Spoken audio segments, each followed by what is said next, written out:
Christopher Taylor. I'm the construction liaison for the project HED 562, the new 48-inch trunk water main going on East 233rd Street. So I'm going to share my screen and start this presentation, okay?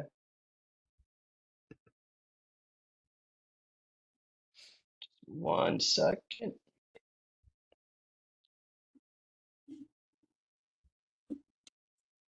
Okay.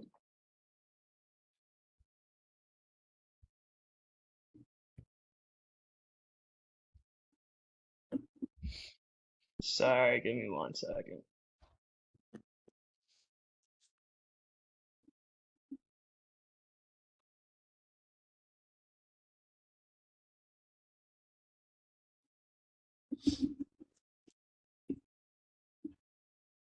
All right. I think I got you guys. Yep. Perfect. Okay, so Yes. I'm gonna say it again. My name is Christopher Taylor. I'm the community construction liaison for project HED 562, new 48-inch trunk water main on East 233rd Street. This is taking place in the borough of the Bronx, within Bronx Community Board 12 and the New York City Council Districts 11 and 12. For the agenda, we're going to go over the scope of work, the project overview, the project location, DEP's lead service line replacement program, our typical maintenance and protection of traffic, our community impacts and mitigations, the outreach we do, and we'll finish off with a Q&A. For scope of work, we have the installation of approximately 300 linear feet of 36-inch and 3,460 linear feet of 48-inch trunk water main and its appurtenances. That includes its butterfly valves and chambers, also the blow-offs. We have also the installation of approximately 7,000 linear feet of distribution water mains, and those include 6, 8, 12, and 20 inches. We're replacing shaft 3A and its appurtenances. We are installing 15-inch and 18-inch ESVCP, 12-inch and 16-inch DIP, and 24 and 30-inch RCP combined sewer. And this will increase the capacity of the sewer. We will also have some Con Edison gas main installation. We'll be installing a few catch basins with chute connections, improving traffic signal with street lighting work. We have curb and sidewalk restoration, roadway restoration, and we are also planting trees, removing trees, and we will be pruning those trees. For our project overview, we have the managing agency, which is New York City Department of Design and Construction. Our sponsor agency is New York City Department of Environmental Protection. The contractor is JLJ. Our notice to proceed date was November 3rd, 2025, and we have an anticipated completion of the end of 2028. If you look below, you can see our timeline of events here, and we had our design start in 2015, and that was completed in the fall of 2024. And in the summer and fall of 2025, we had a community board presentation, and the letters of eligibility went out to homeowners from DEP who are eligible for the program that they offer. And we have our anticipated start date of early 2026 with an anticipated completion date of the end of 2028. Project location, our work will be taking place on East 233rd Street between Bronxwood Avenue and Wilder Avenue, and that includes the intersections of East 233rd Street and Bronxwood Avenue, Edenwall Avenue, Paulding Avenue, Wickham Avenue, Bruner Avenue, Laconia Avenue, Ellie Avenue, Grace Avenue, Edson Avenue, Baychester Avenue, and D. Ramire Avenue. DEP's lead service line replacement program. So this includes the replacement of the entire service line from the tap at the water main to the water meter inside the private property. With this, the new material for that service line will be copper. Again, this is a DEP program, and You can go on their website to gain more information on this. We just want to note that DDC is managing this project on behalf of DEP's capital work. To Hi. qualify for this, Oh, sorry, Christopher, I'm so sorry. If I could just jump in on this one. This is, and please correct me if I'm wrong. This is when we do water main work, right? And we do find a cluster of lead service lines to be replaced and so forth. So this is general going on with water main replacement projects with DDC, correct? yes. Yeah, I just wanted to point that out. Thank you. Okay, thank you. So for qualifications, a property must be located within the contract limits. The existing service line for the property must be either lead or galvanized. The existing pipe material is to be confirmed via property inspections, and consent forms must be signed by the homeowner prior to the commencement of work. Continuing with the program, the lead service replacement is limited to targeted areas and properties identified or suspected to have lead lines. This replacement will only qualify for the following: only for confirmed lead lines on eligible properties, only with homeowner's permission and signed consent form, only actual replacements that are considered feasible based on field conditions. Please note, these lead service replacements will be performed in conjunction with water main operations with signed forms by the property owner. Now, if you look down below, we have the letters of eligibility that went out to these homeowners who are part of the program, and we will be getting consent forms signed by them. If they do not, there's a final notice that we send out, and they also have the opt-out form if they choose not to be a part of the program. Traffic patterns during construction. The contractor will maintain the following: personnel, signage, and a safe work site for pedestrians, vehicles, and access to buildings and sidewalks. For street access, maintain one lane for emergency and through traffic. Community impacts during construction includes driveway and parking access. They may be temporarily restricted when necessary. Advance notification will be given. We will have scheduled water mains shutdowns with advance notification, both 72 and 24 hours. We're going to have some garbage pickup may be affected, but we will coordinate with the appropriate stakeholders and the Department of Sanitation. May I ask you a Individuals, question? of With course. with the traffic control, you said one lane for emergency vehicle and through traffic? Is that one lane each direction? Anyone, DDP, DDC want Yes, to take the lead there? regarding 233rd Street, yes, it's a one lane in each direction, and also all the cross sections, all the cross streets will be maintained. If it's two-way Okay, street, it will still be a two-way street. all right, you're going to be 12-foot lanes, right? 12-foot or 11-foot. 11 foot's a little tight because you got heavy trucking there and you got buses. I would recommend that you guys go with a Understood. 12-foot lane. Understood. If we have room, we'll definitely try to do the 12-foot, but the 11-foot is a standard lane. If we do have Well- the room, we always like to have a larger lane where possible. Maybe it's a standard now, but the fire department and transit want 12-foot lanes because I dealt with this for 32 years: street reconstruction, sewer placement, water main placement, gas mains, whatever you think. I was deeply involved with them, and actually, I wrote the traffic specs for the city. Okay, understood. We'll certainly try to accommodate a 12-foot lane. A lot of it also is going to depend on the size of the excavation and where the trunk main is, how it falls within the area. But 233rd Street is a wide street, so it's certainly not going to be impossible to maintain a 12-foot lane. We'll certainly look into that. Just to be clear, during this 2-year period, what portion of that 2-year period do we anticipate 233rd Street between Baychester almost up to White Plains Road being one lane?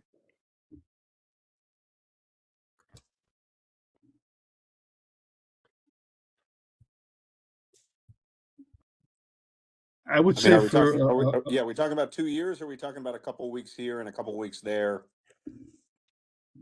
okay, so we're doing several types of major operations. The trunk main is one of them.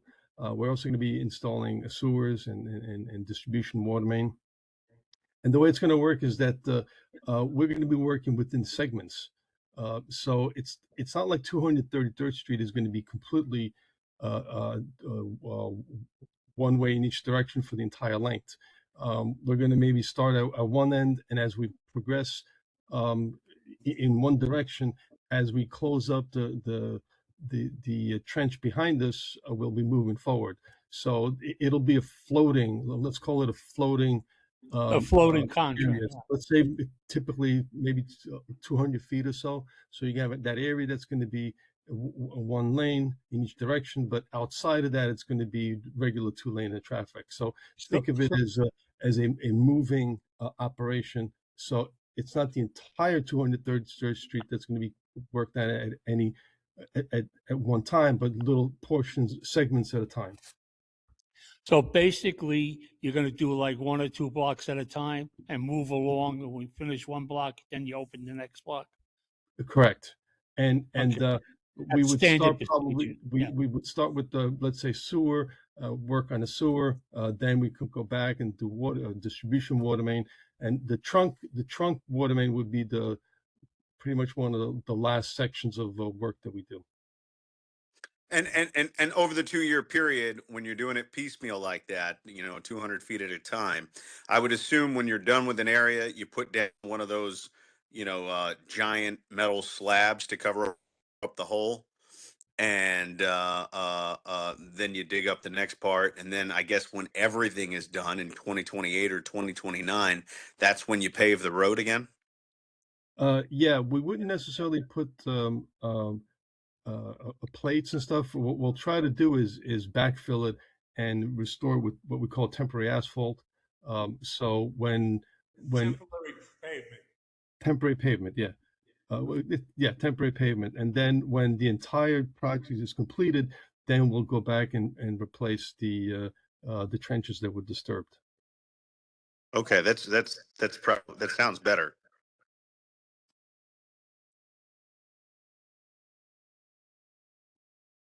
Thank you, Franco. I'm going to Sure. continue. Okay. Yeah, Okay, please. so individuals with special needs to contact me and DDC field staff. We will work to minimize the inconvenience. Roadway lane closures will be necessary sometimes. Temporary relocation of bus stops when needed, as coordinated with MTA Surface. Weekend hours for construction may be necessary, but our typical construction hours are 7 a.m. to 4 p.m. Monday to Friday, but they can vary depending on work location as per DOT OCMC stipulations. Community impacts and mitigations. The contractor shall work within DEP's noise code regulations. They should keep their site areas clean and safe. Cover dump trucks delivering fill material. Provide professional rodent control inspector to maintain and monitor rodent control stations. And they have to implement their dust mitigation plan. Continuing on that, we have more traffic patterns here. The contractor shall maintain the following signage and personnel to ensure a safe worksite for pedestrians and vehicles, maintain pedestrian access to sidewalks, crosswalks, and buildings. Local and emergency traffic will be maintained at all times. Vehicular traffic will be maintained in accordance to DOT traffic stips, and pedestrian traffic will be maintained at all times. Plate and open roadway traffic when site is unattended and not in use. Community outreach procedures. The community construction liaison, or the CCL, responsibilities include being the first point of contact and maintaining on-site presence and communications. We identify, resolve, and proactively address issues and inquiries. We distribute advisories and weekly construction activity newsletters. We provide 72 and 24 confirmation or cancellation advisories for work, impacts by email and door-to-door. And we attend various meetings, both community board and other community meetings, as necessary to keep the community informed of the project and its schedules and impacts. Continue on that, DDC's Office of Community Outreach and Notification, otherwise known as OCON. They work with community boards, business improvement districts, local businesses, and other community stakeholders impacted by construction. They have assigned me as the dedicated CCL. My information is here. Feel free to jot it down, take a picture, I'm not sure. And our DDC OCON lead is Janelle Edwards, and her contact information is here as well. You're gonna Community have, construction, are I'm you sorry. gonna have a field office? Yes, Okay, thank you. I would recommend that you meet once a month with all the necessary agencies and the community board. Set up a monthly meeting so everybody can attend and let you know what they have problems with and what's going good. Because it's very important to have the input of the people that are impacted by this job. definitely something to look into. Thank you, thank you. So the community construction liaison's involvement is pretty much keeping you guys informed. The on-site CCL works directly with the project team, and we address community concerns. We respond to inquiries. We attend meetings as needed, as well as distribute project-related materials to keep the community informed and notified. We have our project information cards that go out. We do advisories. We do weekly look-ahead bulletins and quarterly newsletters. If anybody would like to be added to my distribution network, they can be added and they will receive all of these deliverables that go out. We also have translated materials. So if there's any people who don't speak English, we can work with them with some translated materials. And that is all I have for you guys. Thank you. And any Q&A? I have one recommendation. Whoever your liaison person is going to be, because I know you're going to hire a liaison between you guys and the community, they should meet with the district manager of the board at least once a week to keep them updated on what's going on. Yeah, so I am the community construction liaison for the project, and I will be in very close communication with George throughout the duration of this project. Because I'm going to be watching this project the best I can, because this is what I did when I was working. And like I said, I had 32 years in overseeing construction that impacted my operations. Understood. I also will be attending the monthly DSC meetings, so I'll be there with updates every month as well. Okay, thank you. Any other questions, Bob? No. I just Nothing for wanna- me. Yeah, I want to make sure that all the homeowners, have strict understanding of what this is about and exactly where, so that there's no transparency issues. That's basically that. And when you contract this and talk to them, I guess that would be the time to get that across to them. That's my major concern. Okay, but you will have the opportunity to do that when you make them aware of what's forthcoming. So, that's basically it. Noted. Thank you. I will say one other thing. Expect to see hiker on a regular basis out there. Okay. Got it. Okay, noted. Any further questions for anybody on WebEx?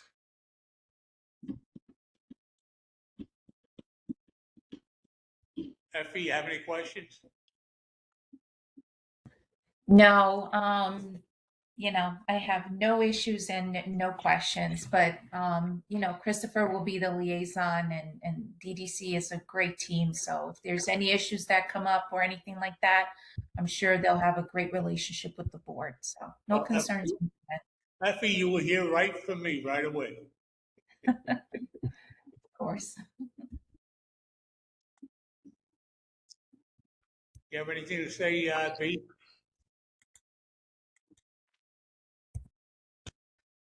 You talking to me? Yeah, you're B. No, I mean just as a resident, I'm further south, but I was wondering, because this is lead being extracted, I was trying to understand what the project is.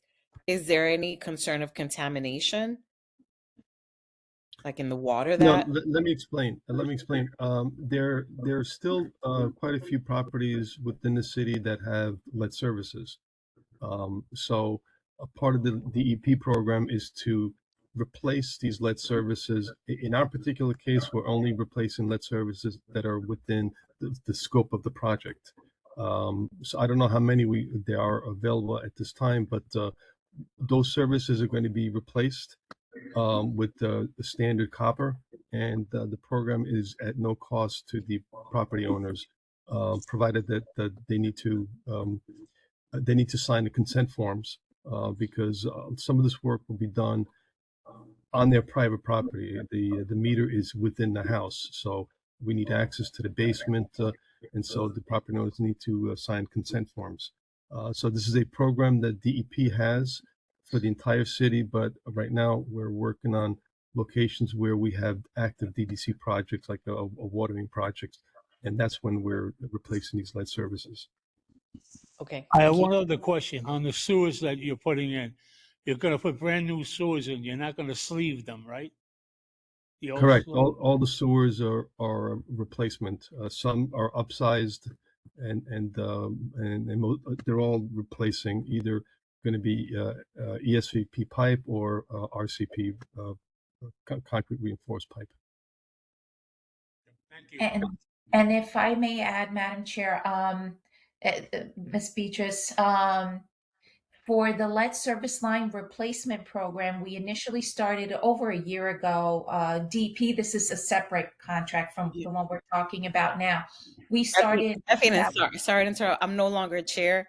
I'm Oh, just you're starting not? as a resident. Oh, I didn't even know But that. I'm no, but sorry. this is all interesting to me because I'm still a Yeah, yeah, resident of the community and want to learn more about it. But thank you. absolutely. Yeah, so we did have at our last DSC meeting the liaison, the DP liaison, who's doing lead service line replacements, and there are additional contracts in CB12. So I'm sure if he hasn't reached out to the board yet, I'm sure he will be reaching out to them just to give them the details on the streets. Those are additional contracts in addition to the one that DDC is doing. They're separate from this one, but just wanted to put that in there. Thank you. Yeah. Thank you, Effie. All right. We'll be looking forward to that, Effie. Sure. 12 area. Yes, we do have additional locations that are coming up, and we do have the liaison on that, Michael, and I'm sure he'll be reaching out to George and his team. And that's how we would find out if we qualify. So there are specific criteria for qualification. So household income needs to be about 45,000. It needs to be in neighborhoods that are EJ communities and also have clusters of lead service lines. Just remember something, just because a property may have a lead service line does not mean they have lead in their water, okay? You can have your water tested, call 311, get a free lead test kit. Also on our website, I can send the link later on to George and he can share it with everybody. There is a link that you can put your property address in and it will tell you, according to DEP plumbing records, if it shows that you have a lead service line or not. Okay, so I'll definitely send that information over. He can share it with us. That would be a great Thank resource. you. Thank you. And one more thing, just to piggyback off of Franco, we have 12 properties that will be a part of this program. Thank Okay, you very thanks. much. Thank you, Chris. Do we have anybody else on the WebEx that has any questions? Being no further questions, I will call this meeting to a close.